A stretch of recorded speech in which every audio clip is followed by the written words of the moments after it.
Om Shanti. Good morning. साकार मुरली 28 जुलाई 2022। बाबा का मीठा मीठा लेटर हम मीठे मीठे बच्चों के मीठे मंथन। सदगुरु बाप दादा का वरदानी हाथ अपने सिर के ऊपर में करते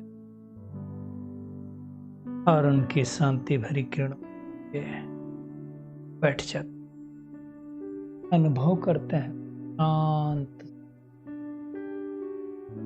शांति के सागर की संतान।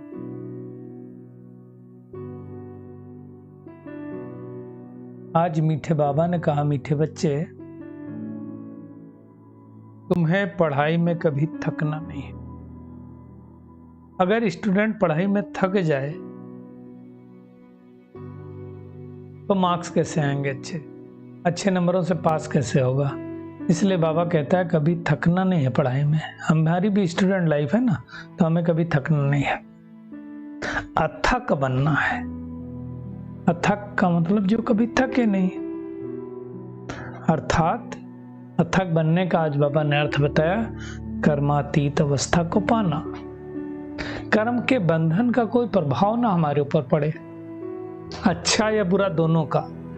आत्मा के ऊपर लेप छेप न लगे कर्म का, डिटैच होकर के करें, है ना, तो वो लास्ट में होगा। इसलिए बाबा कहते हैं तुम्हें अथक बनना है।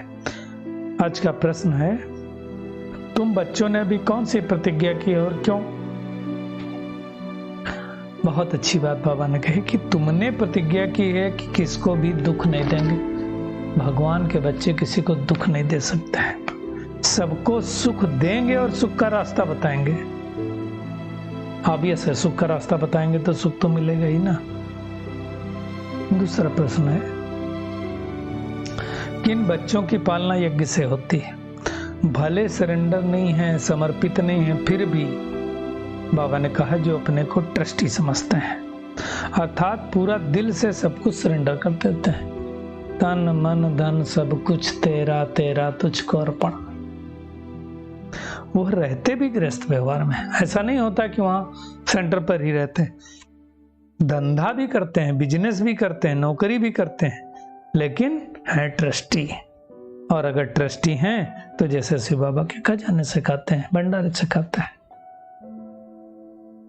अनुभव करने की बात है ना।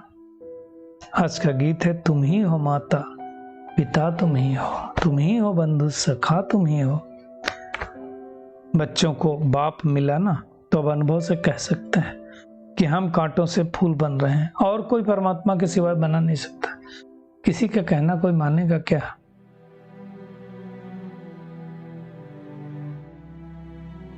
भारत दैवी फूलों का परिस्थान था, अभी कांटों का जंगल है।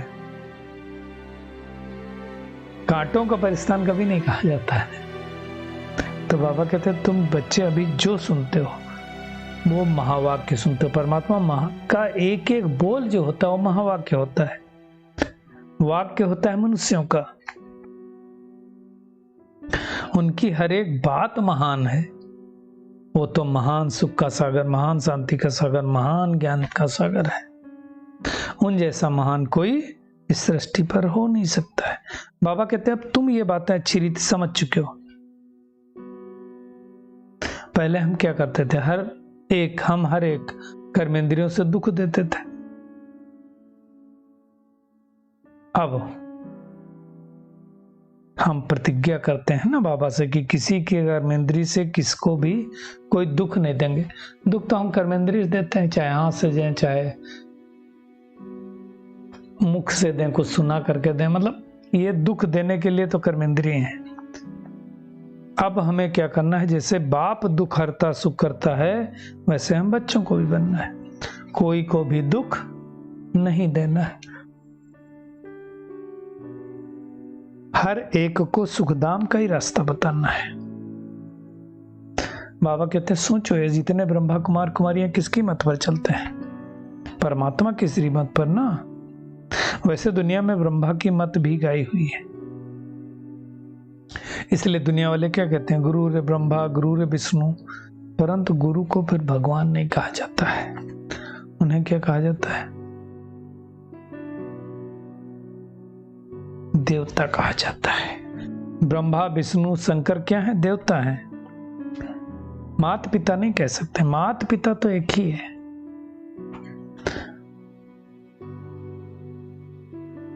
वे सूक्ष्म तनवासी हैं, इसलिए उनको ब्रह्मा देवताय नमः, विष्णु देवताय नमः, शंकर देवताय नमः कहा जाता है। शिव का नंबर आता है तो परमात्मा नमः कहा जाता है।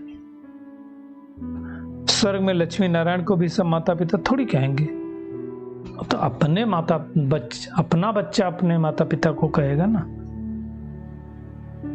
ये पालौकिक माता पिता के लिए हम गाते हैं, तुम माता पिता हम बालक तेरे। लक्ष्मी नारायण के लिए नहीं गाएंगे, उनका तो अपना बच्चा कहेगा। तो ये सब बातें बेहद का बाप हमें समझाते हैं। वैसे देखा जाए तो ये कृपा करते हैं, दुनिया में जैसे कृपा नहीं करते हैं आयुष्मान भव चिरंजीव हो, उस तरह की कृपा नहीं करते हैं, ज्ञान देते हैं। मतलब ज्ञान दे करके राजयोग और ज्ञान की जो शिक्षा देते हैं वही उनकी कृपा है।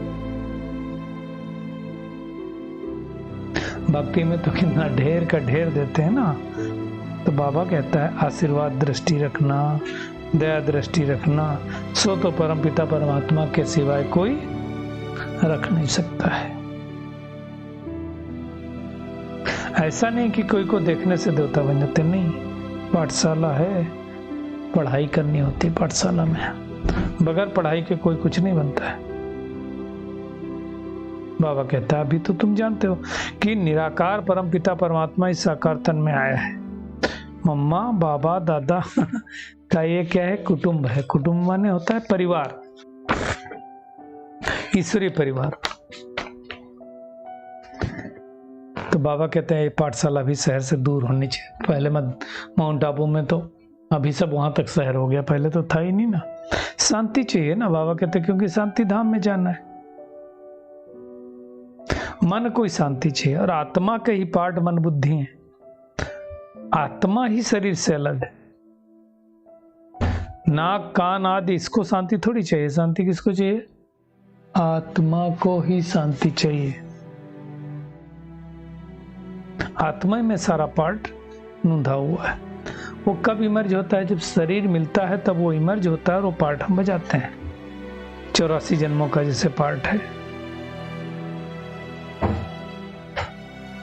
ये सब बातें हम सतयुग में थोड़ी जानेंगे, वहां नहीं पता होगा। तो इस समय के जन्म को ही अमोलक जन्म गाया हुआ, क्योंकि हम ईश्वरीय औलाद बनते हैं। तो अब हमें मेहनत करनी है। भक्ति तो हम जन्म जन्मांतर करने आए, नीचे ही गिरते आए, कुछ मिला नहीं। अब हमें प्रैक्टिकल में ज्ञान मार्ग में चल करके सुख घनेरे भगवान से लेनी है। बाबा कहते देखो ड्रामा में भक्ति की नूंद है तो भक्ति भी चलेगी, ज्ञान भी होगा अपने समय पर। तुम भक्ति करते करते कितने थक गए हो, ज्ञान में तो कोई थकने की बात ही नहीं है। और खुशी होती क्योंकि कमाई है ना, जबरदस्त कमाई है। तो कभी कमाई में झुटका उबासी नहीं आना चाहिए। देखो अज्ञान काल में भी, अभी भी दुनिया में तो शिव बाबा कहते हैं ना, लोग बहुत सारे मानते हैं उनको, लेकिन जानते नहीं वो कौन है, क्या पार्ट है। शिव बाबा कहता मेरा भी ड्रामा में पार्ट नूंदा हुआ। ऐसा नहीं कि मैं जो चाहूं सब कर दूं, मरे हुए को जिंदा कर दूं, छोटे को बड़ा बना दूं, गरीब को अमीर बना दूं, अमीर को गरीब बना दूं, नहीं। बाबा श्रेष्ठ कर्म करना सिखलाता है, जादू नहीं करता है। श्रेष्ठ कर्म कैसे किए जाते हैं उनकी विधि बताता है, और विधि से फिर हमें सिद्धि मिलती है। बाबा कहता है हमारा भी ड्रामा में जो पार्ट है वही चलेगा। बाबा समझाता है कि शरीर निर्वाह तो सबको करना है, लेकिन परहेज के लिए बाबा समझाता है कि अपवित्र कोई वस्तु नहीं खानी है, घर में रहना है, बुद्धि से सरेंडर होना है, ट्रस्टी बनना है। अगर बुद्धि से सरेंडर है तो हम यज्ञ का ही खाते हैं, जैसा ऊपर बाबा ने कहा। दुनिया में कहते हैं हमको देने वाला तो भगवान ही है। तो जैसे भक्ति मार्ग में ईश्वर के पास इंश्योर करते हैं, दूसरे जन्म में मिलते हैं, तो हम बच्चे क्या करते हैं? बाबा के पास इंश्योर करते हैं। 21 जन्मों के लिए डायरेक्ट ईश्वर को ईश्वर करते हैं, अर्थात ईश्वर अर्पणम। वो इनडायरेक्ट है, डायरेक्ट है, तो फिर 21 जन्मों के लिए मिलेगा। बाबा कहते कोई, हम सब बच्चे बाबा को भोग लगाते हैं ना, कोई तमोगुणी भोग नहीं लगा सकता है। वैसे दुनिया में भी मंदिरों में वैष्णव लोग रहते थे, आजकल तो वो भी शायद पता नहीं है ना। बाबा कहते हैं भिखारी तो सभी है, निर्भिकारी तो यहाँ मिल नहीं सकेंगे, है ना। तो मुख्य बात है, बाबा कहते हैं तुम मेरे को याद करो तो तुम निर्वाण धाम में आओगे। श्री कृष्ण को याद करने से निर्वाण धाम में थोड़ी जाओगे। तो भक्ति मार्ग में बाबा कहते ठोकरे खाते हो और ज्ञान मार्ग में बादशाही पाते हो, फिर ये ज्ञान गुम हो जाएगा। फिर से वही शास्त्र बनेंगे, वही वेद बनेंगे, सब कुछ होगा। तो ये सब बातें कौन समझा रहा? ऊपर रहने वाला निराकार परमपिता परमात्मा, जिसके लिए गाया गया ऊंचा तेरा गांव, ऊंचा तेरा ठाव, सब कुछ है, ऊंचा तेरा धाम, ऊंचा नाम, ऊंचा काम, कहते ना। अब मुख्य बात है, बाबा कहते हैं जो मेहनत करेंगे वही पावन दुनिया में आएंगे। शरीर तो सबके खत्म हो जाएंगे, आत्मा को ही अब घर जाना है और बाबा लेने के लिए आया है। ये सब बाबा कहते बहुत मीठी मीठी बातें हैं, को समझना है। बाबा कहते तुम यहाँ हॉस्टल में बैठो, पहले तो वहीं रहते थे ना। हॉस्टल में इसलिए रखते हैं, बाबा कहते हैं इससे बाहर का खराब संग ना हो।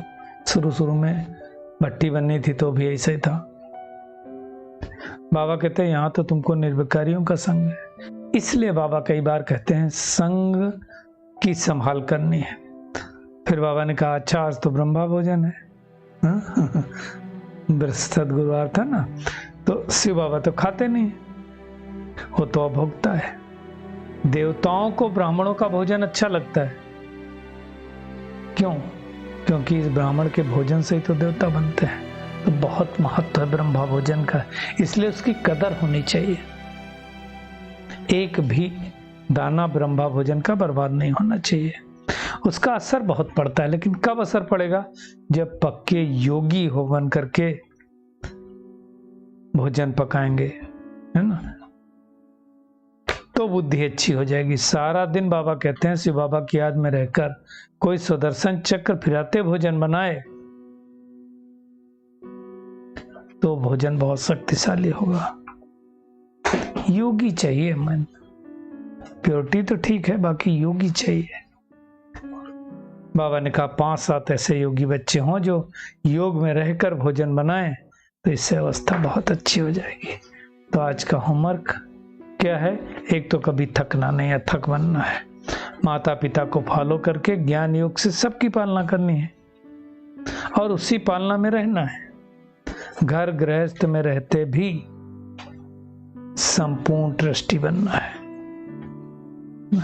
बुद्धि को शुद्ध बनाने के लिए योगी के हाथ का ही भोजन खाना है, बहुत परहेज रखनी है। आज का बाबा का वरदान है स्वपरिवर्तन द्वारा विश्व परिवर्तन के निमित्त बनने वाले सर्व खजानों के मालिक भव। बाबा कहते हैं आपका स्लोगन क्या है? बदला नहीं लेंगे, बदल के हम दिखाएंगे। स्वपरिवर्तन से विश्व परिवर्तन। कई बार कई बच्चे क्या सोचते हैं, ये ठीक हो तो मैं ठीक हो जाऊं, ये सिस्टम ठीक हो तो मैं ठीक रहूं, क्रोध ना करें तो मैं क्रोध ना करूं। बाबा कहते नहीं, क्रोध करने वाले को शीतल कर दो तो मैं शीतल हो जाऊं, नहीं, इस खिटखिट करने वाले को किनारे कर दो तो सेंटर ठीक हो जाए। ये सोचना ही रंग है। बाबा कहता है पहले स्व को बदलो, विश्व अपने आप बदल जाएगा। इसके लिए सर्व खजानों के मालिक बन करके क्या करो? समय पर खजानों को कार्य में लगाओ। स्लोगन है सर्व शक्तियों की लाइट सदा साथ रहे तो माया दूर से ही भाग जाएगी। चलिए परमात्मा किरणों के नीचे बैठ जाते हैं और अनुभव करते हैं स्वपरिवर्तन से विश्व परिवर्तन के निमित्त बनने वाली मैं कोटों में कोई आत्मा हूं। माता पिता को फॉलो करके ज्ञानों को धारण करने और कराने वाली शक्तिशाली आत्मा हूं। पवित्रता को धारण करके पवित्र भोजन बना करके बाबा को भोग लगा करके पवित्र भोजन ही ग्रहण करने वाली आत्मा हो। सच्चा सच्चा ईश्वर अर्पणम करके संपूर्ण दृष्टि बनने वाली आत्मा हो। शुक्रिया मीठे प्यारे बाप दादा, शुक्रिया आप सभी का इस मीठे मंथन के लिए। ओम शांति।